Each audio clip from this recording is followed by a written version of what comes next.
So where does fertilization occur?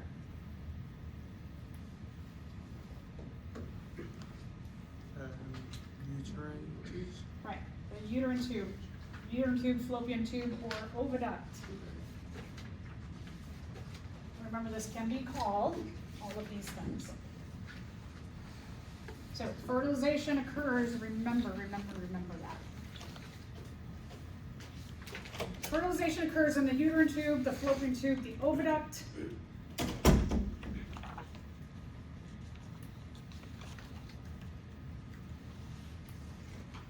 That first cell is called the zygote. And then you saw in that video the little cilia are the fimbriae that are going to sweep the zygote as it continues to cleave from one cell to two cells to four cells down into the endometrium of the uterus. And the zygote will remain here, where it will just continue to develop and increase in number of cells.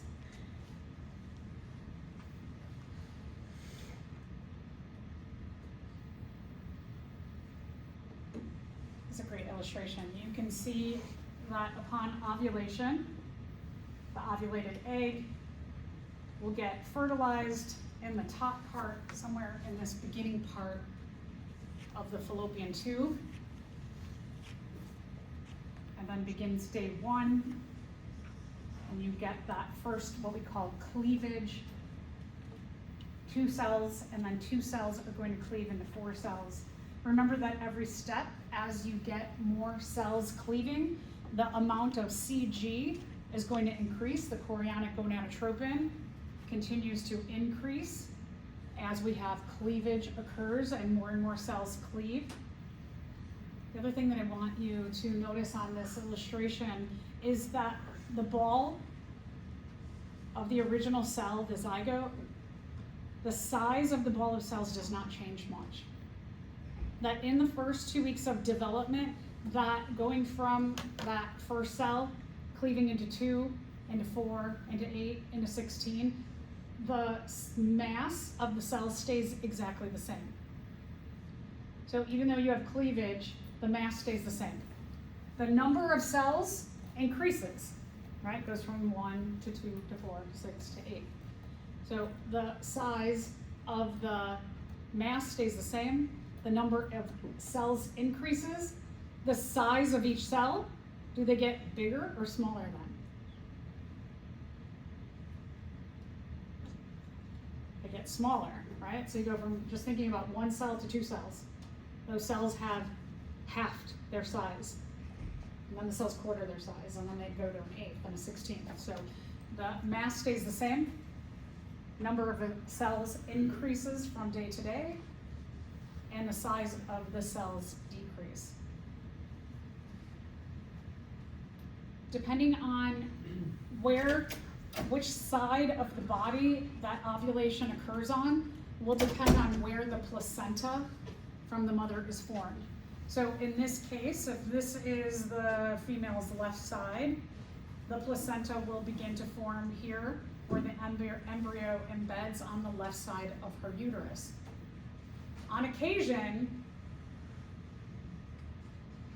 the blastula, the ball of cells, will embed up here at the top. It will not necessarily be on left or right. So cleavage is when a cell cleaves into 2.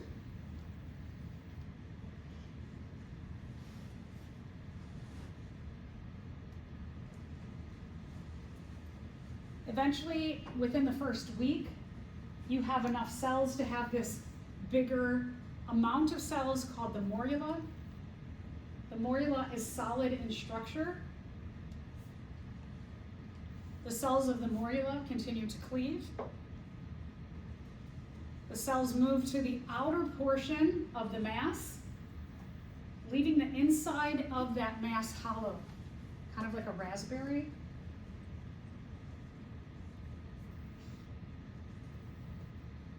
This changes from a morula phase into a blastula or blastocyst phase.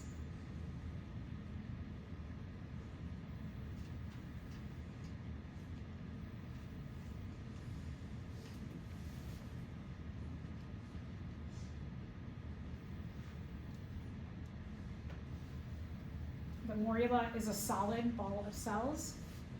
The blastula from the outside, it looks solid, but if we did a cross section of it, we have a hollow inside called the blastocele. What we are going to see happen from the blastula phase is that some of the cells start to poke up. It almost looks like somebody sticks a thumb into the blastula to make what's called a gastrula. The beginning of the third week, you have what's called gastrulation, and the cells begin to commit to being a mesoderm, ectoderm, or endoderm class of cells. So let me just go back one slide, or a couple slides. In this first 2 weeks, in the formation of the blastula, so getting from these cell stages takes about a week to get to the morula, and then within another week you have the blastula.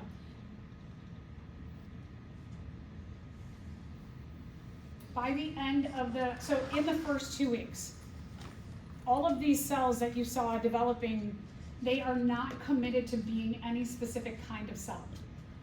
They have the ability to become anything. So when we're talking about stem cells, and the term that they use is potency, that the cells to the blastula phase are the most potent. That means they have the most flexibility in becoming any kind of cell.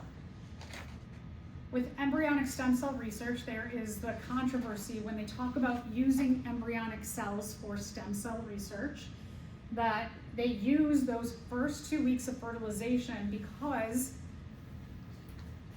here you have the greatest potency of the cells, here and all the way backward in those 2 weeks. Once the cells get to the gastrula phase, they commit to being one of 3 kinds of cells. So their potency goes down by 67% approximately. The controversy, just to lay out what the controversy is, and like, well, if we're thinking about like if these cells through blastula phase could become anything, could you just not like use these cells and program them to become hearts? That people who have heart failure, can't we just like use these cells and make a whole bunch of new hearts? It's a great idea, right? Or cure other diseases. A lot of people are like, yeah, that sounds great. But where the controversy lies is in that if you start messing with these cells and you start dividing them up to become other things, what you have done is you've taken away the destiny of this ball of cells to continue on to become a full human. And what if that full human was destined to solve all the world's problems? We've taken away that destiny. I mean, that ball of cells could become total like garbage human, right? But we don't know that. And so just to lay out the controversy is like, yeah, you could solve a lot of diseases by working with embryonic stem cells, but then you take away the destiny of that ball of cells to become who they are destined to be. Now, one of the things that they have learned upon research is that you can use some of the so the circulatory system has stem cells that have a lower potency in them as adults. So as adults, we have certain kinds of stem cells. We have some in our brain, we have some in our bone marrow. And those cells of the circulatory system, scientists have found out that they can revert them in their potency back to potency in this first 2 week stage, so that they do become potent as embryonic stem cells. So that has been like alleviated a lot of problems in terms of, should we use the embryos, or we just like take sperm and egg and mess around in petri dishes and make a bunch of embryos and then solve issues? Or hey, what if we take some from the circulatory system, we revert them back to potency of the embryonic stem cell stage, and now we can use them without taking away the destiny of what that cell was going to be. So just to lay that out there, that's often a question. All right, so what hormone does the embryo secrete when it is embedded in the endometrium? I know we've asked this already once today. CG. Yeah, good. Okay, so CG.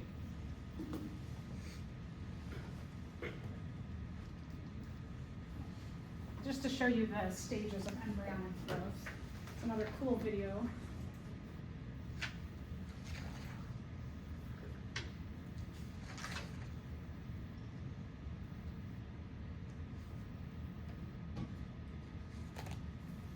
So notice again that the approximate mass of the cleavage that's happening with the cells doesn't change, but the number of cells increases, and with every cleavage, the size of the cells gets smaller.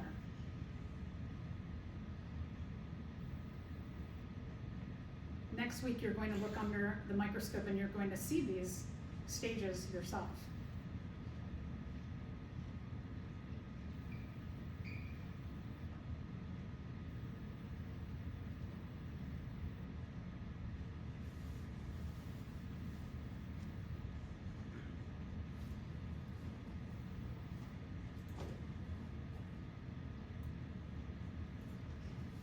This is what happens to your body when you eat cheese. Watch this before eating cheese. Number one,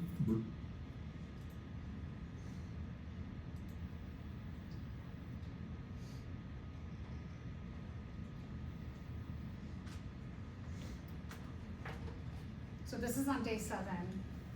Back here with the blastula, at the beginning of the 2nd week, you have the blastula phase where the cells migrate to the outer edge of the mass. And then you start to get the formation of cells into what we call the inner cell mass and the outer layer. The outer layer cells will become all the accessories to development. So things like the amniotic sac and fluid and the umbilical cord. These are going to merge with the placenta that is made by the mother. The inner cell mass are going to become the cells of the embryo. So when we get to that beginning of the 2nd week, we start to develop what's called the embryonic disc. And that's the separation of the cells into the accessories and the embryo.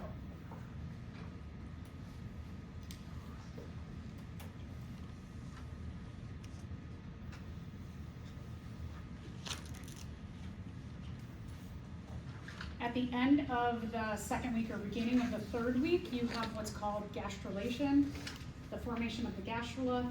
The cells begin to commit to being one of 3 classes of kinds of cells. This is where, upon gastrulation, that the cells are going to lose their stem cell potency.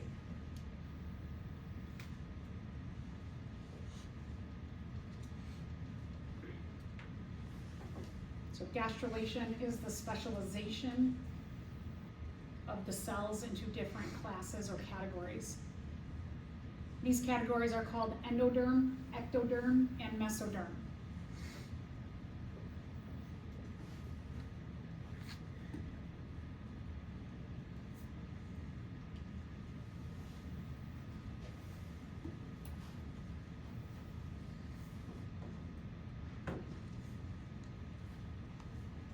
What happens in gastrulation is the cells start to commit to becoming specialized cells, tissues, glands, muscles, organs.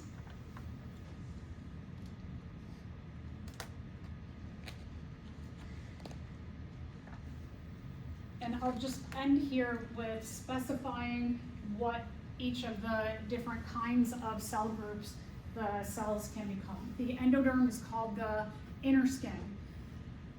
When we're talking about inner skin, we're talking about linings of the respiratory system and digestive system, also the liver and the pancreas. So here you have, when we're looking at endoderm, it's a lot of digestive system things. The ectoderm is the outer skin. It's our epidermis, our actual skin, where you have contact with the outside world, the mouth and the nose, glands that are in the skin, and then the entire nervous system. And then our last class or group of gastrulation cells are the mesoderm, call that the middle, everything that's left. Circulatory system, the muscles, the skeleton, and then some of the other organs as well as other parts of the respiratory and digestive systems. And look at that, this might be the first time ever we're going to finish right on time. So today in lab